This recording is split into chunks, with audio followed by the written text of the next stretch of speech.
Cane Corso versus African Wild Dog. Who would win in a fight? What's up everyone, and welcome to today's Wild Animal Face-Off. In today's matchup, we've got two of the most ferocious canines from opposite sides of the globe. One is a powerhouse mastiff bred for protection, and the other is a lean, mean pack hunting machine shaped by the unforgiving African wilderness. It's the Cane Corso versus the African Wild Dog. Place your bets and grab your popcorn, because this is going to be one ferocious fight. Let's meet our contenders and size them up, fang to fang and muscle to muscle, to predict who would come out on top. The Cane Corso. First up, hailing from the sunny shores of southern Italy, we have the Cane Corso. This mastiff was bred to guard property and livestock, hunt big game like wild boar, and even serve as a war dog. The name Cane Corso comes from the Latin meaning guardian or protector. These dogs definitely look the part of a protector. Male Corsos stand around 25 to 27.5 inches at the shoulder and weigh a hefty 99 to 110 pounds on average. Females are a bit smaller at 23.5 to 26 inches tall and 88 to 99 pounds. Under their short coat, they're pure muscle. That large, imposing head houses a jaw full of teeth that can deliver a punishing bite. Some sources claim their bite force is 700 psi, which would be even stronger than a lion. However, this number is debated. More conservative estimates put their bite around 500 to 600 psi, still nothing to scoff at.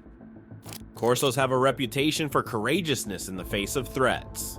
As guardians of the home and family, they won't back down easily from perceived danger. Their strong protective instincts, paired with their power and athletic ability, make them formidable four-legged security systems. But there's more to the Corso than brawn. These are highly intelligent, trainable dogs. They had to be to fulfill their many historical roles. Still, they have a stubborn, independent streak and need firm, consistent training from a strong leader to be well-behaved family members. In the right hands, the Cane Corso's unwavering loyalty, stable temperament, and discerning nature make them excellent protectors and companions. They tend to be more aloof than outright aggressive and can tell friend from foe. Still, no one is going to tangle with a Corso without a second thought. So how would this brawny, brainy bruiser match up against a wild canine challenger? To find out, let's jet on over to the African savannah and meet their potential opponent, the African Wild Dog. Roaming the grasslands and open woodlands of sub-Saharan Africa is the African Wild Dog, also known as the African Hunting Dog or African Painted Dog. Don't let the name fool you. This is no domesticated dog, despite superficial similarities. It's actually a distinct canine species. Wild dogs live in packs of around 10 adults on average, but some super packs can have up to 40 members. Packs are usually dominated by a monogamous alpha pair. They're highly social with strong bonds and teamwork skills honed by cooperative hunting and pup rearing. In the looks department, wild dogs have a blotchy tricolored coat and rounded bat-like ears. They're much leaner and lankier than stocky Corsos. Adults weigh 39 to 79 pounds, with males slightly larger than females. They stand 24 to 30 inches at the shoulder. Wild dogs lack in bulk they make up for in endurance, tenacity, and wicked dentition. Built for a cursorial hunting style, their long legs and lean frame let them lope for miles, wearing down prey. Their stamina is legendary. Wild dogs can maintain a speed of 25 to 35 miles per hour for 3 miles or more. Bringing down big animals like wildebeests and antelopes takes teamwork. Wild dogs are renowned for their coordinated pack hunting strategies. Half the pack chases and harries the prey, while the other half lays in ambush. They communicate with bird-like twitters to outmaneuver their quarry. Once they've caught up to their target, the dogs attack en masse, ripping and disemboweling the animal with their shearing teeth. Wild dogs have the highest hunt success rates of Africa's predators, up to 60 to 90%. Megafauna like zebras and elands, over twice a wild dog's size, are no match for a determined pack. Those bone-crushing jaws and unique dentition are a wild dog's secret weapons. Their premolars are enlarged and sharpened into 3 pairs of shears, perfect for rapidly tearing big chunks of flesh to feed the pack. They can consume up to 30 pounds of meat per dog after a kill. So now that we've seen the specs on these two imposing canines, it's time for the main event. Who would win in a fight? Let's look at how these predators measure up and make a prediction. Tail of the tape.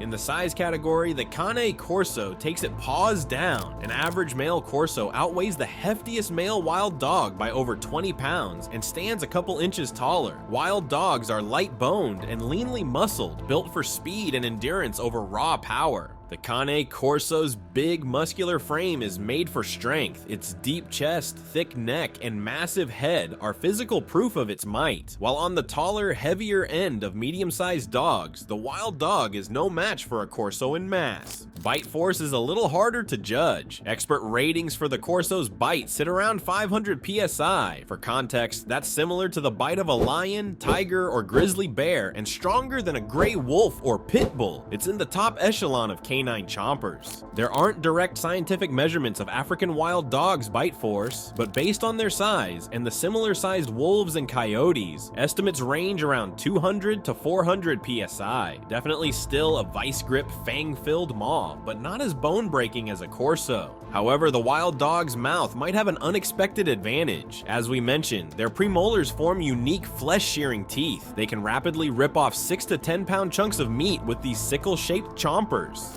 So while the Corso packs a more powerful bite, the wild dog arguably has more damaging dentition. Speed and athleticism are other key factors. Corsos are muscular and agile for their size, able to run around 32 miles per hour, but African wild dogs are literally built for speed, with a 10 miles per hour advantage in a sprint. Over distance, it's no contest. Wild dogs trot for hours, wearing down the biggest and fastest prey. In the stamina department, the wild dog definitely outlasts the Corso. A Corso is a sprinter to the wild dog's marathoner. As mentioned earlier, wild dogs can chase prey to exhaustion, loping along at 25 to 35 miles per hour for miles. In contrast, Corsos overheat easily and aren't made for sustained chases. As far as weaponry, both dogs rely mostly on their teeth. Corsos have that crushing bite, while wild dogs have flesh-shredding shears. Their claws are relatively blunt. Wild dogs' claws are not fully retractable, and neither have razor-sharp talons. In a pinch, both could rear up and swing their front paws like a bear, but this is more of a defensive move. When it comes to courage and tenacity, it's a close match. Corsos are famed for fearlessness and won't back down when guarding home and family, but wild dogs also have endless grit, harassing creatures 10 times their size and never letting up until the kill.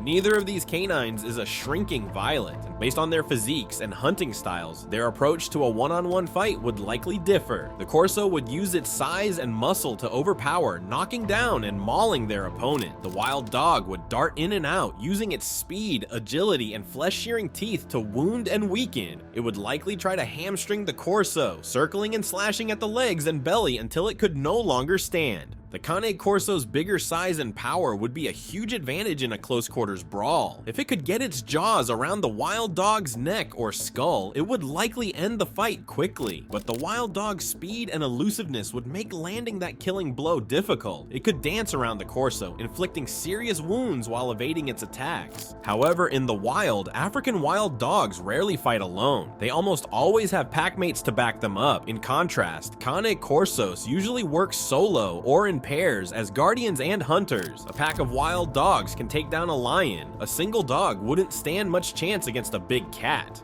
Looking at their temperaments also gives insight into how they would approach conflict. Corsos tend to be discerning and won't immediately lunge at a strange dog unprovoked. They're more likely to give a warning growl or imposing stare than attack without cause. Still, if they perceive a serious threat to themselves or their family, they will go on the offensive. African wild dogs, on the other hand, have endless courage when it comes to facing down adversaries. They've been seen to have mobbed a mother cheetah and even stole a kill right out from under a pride of lions. In a pack, wild dogs fear little. However, one-on-one is a different story. Wild dogs rely so much on teamwork that a lone dog's confidence might waver against a strange, massive opponent like a Corso. Separated from the safety of the pack and unable to coordinate an attack, a single wild dog might opt for self-preservation. Still, if pressed, it would likely fight to the death.